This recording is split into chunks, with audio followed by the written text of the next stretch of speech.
الله أكبر الله أكبر الله أكبر الله أكبر الله أكبر الله أكبر الله أكبر الله أكبر الله أكبر. الحمد لله رب العالمين الرحمن الرحيم مالك يوم الدين إياك نعبد وإياك نستعين اهدنا الصراط المستقيم صراط الذين أنعمت عليهم غير المغضوب عليهم ولا الضالين آمين.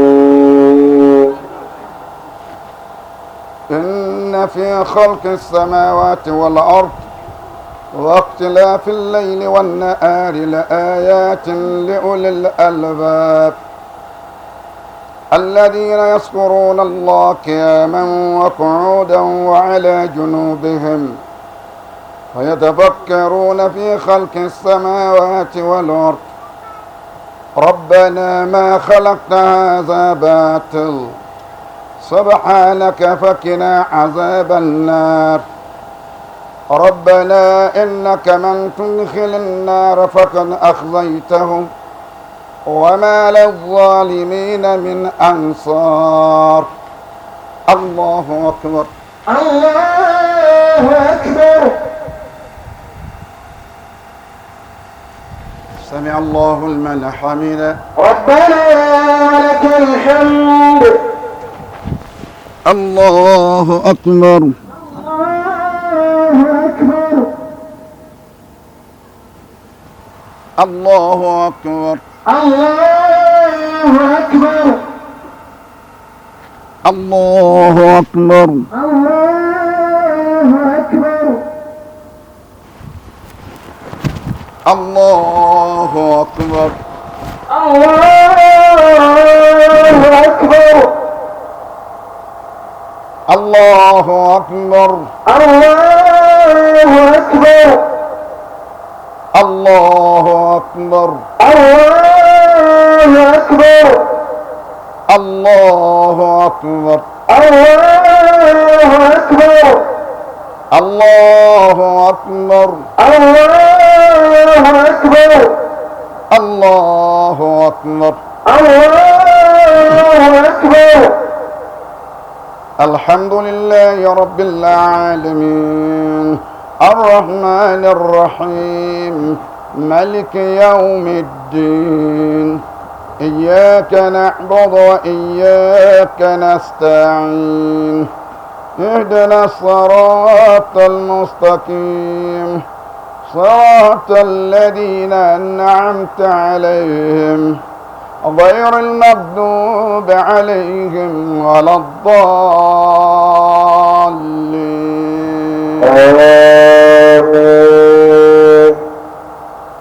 ربنا إننا سمعنا مناديا ينادي للإيمان أن آمنوا بربكم فآمنا ربنا فاغفر لنا ذنوبنا وكفر عنا سيئاتنا وتوفنا مع الأبرار ربنا وآتنا ما وعدتنا على رسلك ولا تخزنا يوم القيامة إنك لا تخلف الميعاد.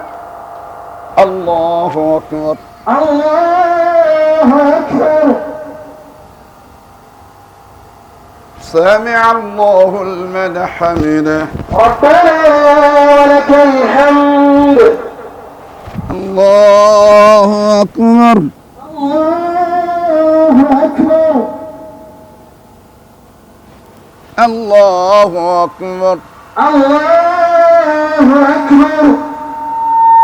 الله أكبر الله أكبر. الله أكبر الله الله أكبر. السلام عليكم ورحمة الله.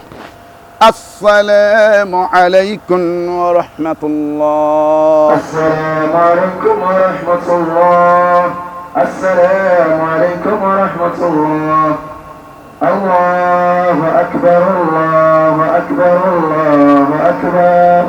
لا إله إلا الله. الله أكبر الله أكبر ولله الحمد. الله أكبر الله أكبر الله أكبر. لا إله إلا الله. الله أكبر الله أكبر ولله الحمد. الذي خلقك من تراب. ọba wo la dúpẹ́ fún ọba tó dá ọ látara yẹ̀pẹ̀. ثم من نطفة. nígbà tó dá nábì ádámà tán látara yẹ̀pẹ̀ ó wá ní ẹ̀yin ọmọ rẹ̀ ẹ máa jáde látara àtọ̀. ثم أخرجك الخالق من بطن أمك. nígbà tẹ wá dìde ìdìde yín látara àtọ̀ náà ó jẹ́ pé jáde láti inú ìyá yín. لا تعلم شيئا. ẹ̀ẹ́dá nǹkan kan mọ̀ ń gbà náà. وجعل لك السمع. ó wá fún ọ létí ó ní ó máa gbọ́. والبصر. ó fún ọ lójú ó ní ó máa rí. والفؤاد. ó fún ọ lọ́kàn ó ní ó máa fi sẹ̀mí. تعرف بها المعلومات.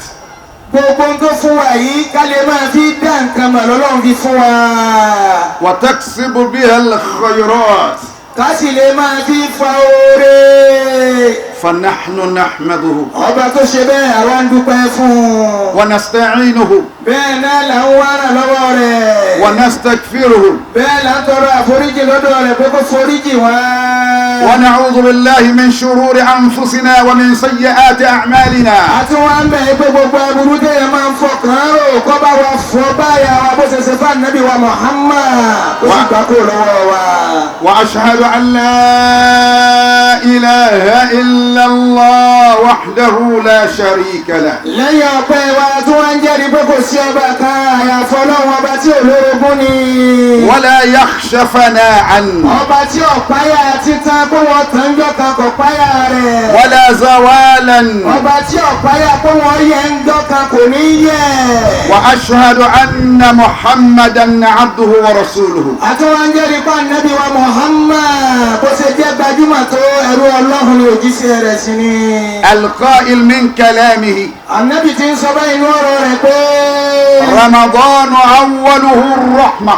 àkọ́kọ́ Ramadana mẹ́wàá àkọ́kọ́ òun ni ànábì ní ìkẹ́ni. ووسطه مغفرة. mẹ́wàá ẹlẹ́ẹ̀kejì tí ń ṣe tààrin àforíjì níbẹ̀ tó bá gbà á. وآخره عتق من النار. mẹ́wàá ẹ̀kẹta wọ́n máa fi ń bọ́kùn náà kúrò lọ́wọ́ ẹni tó bá gbàwẹ̀ ní pé ọ̀dọ̀ màlìjánà.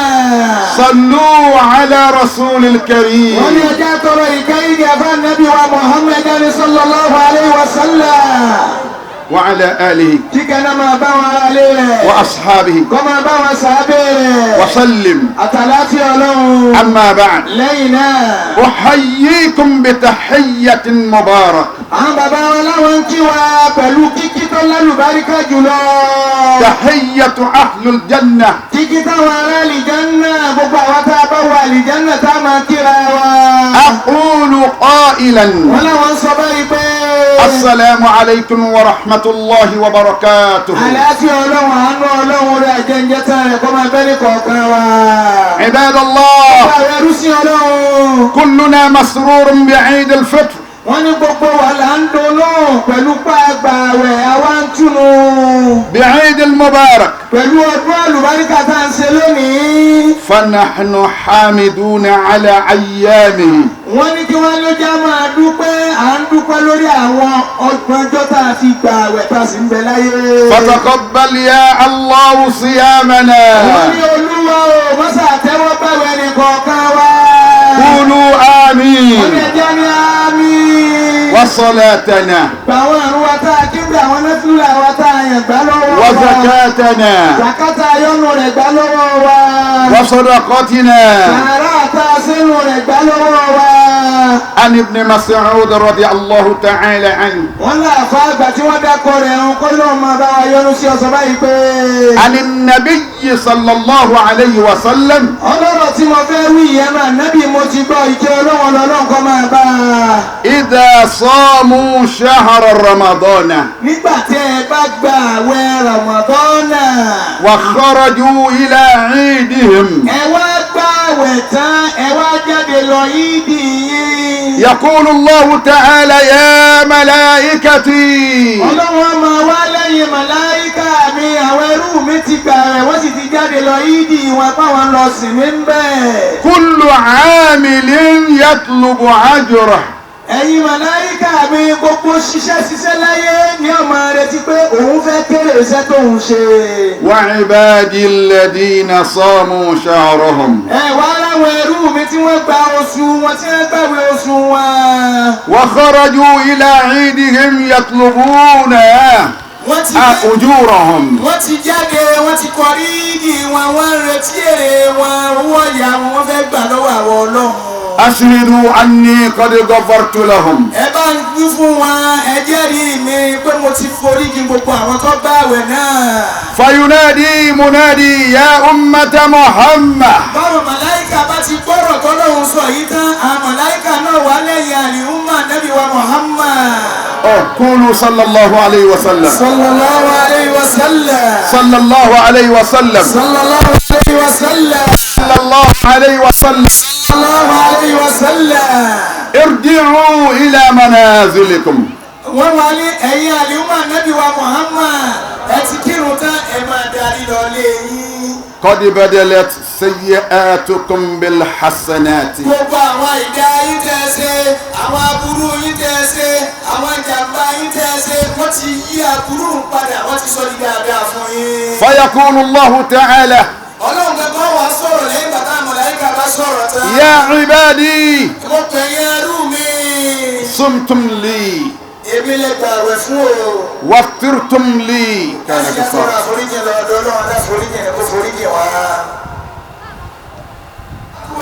لا إله إلا الله La ilaha illallah. الله أكبر Allahu akbar. الله أكبر Allahu akbar. الله أكبر Allahu akbar. ولله الحمد Walillahi alhamd.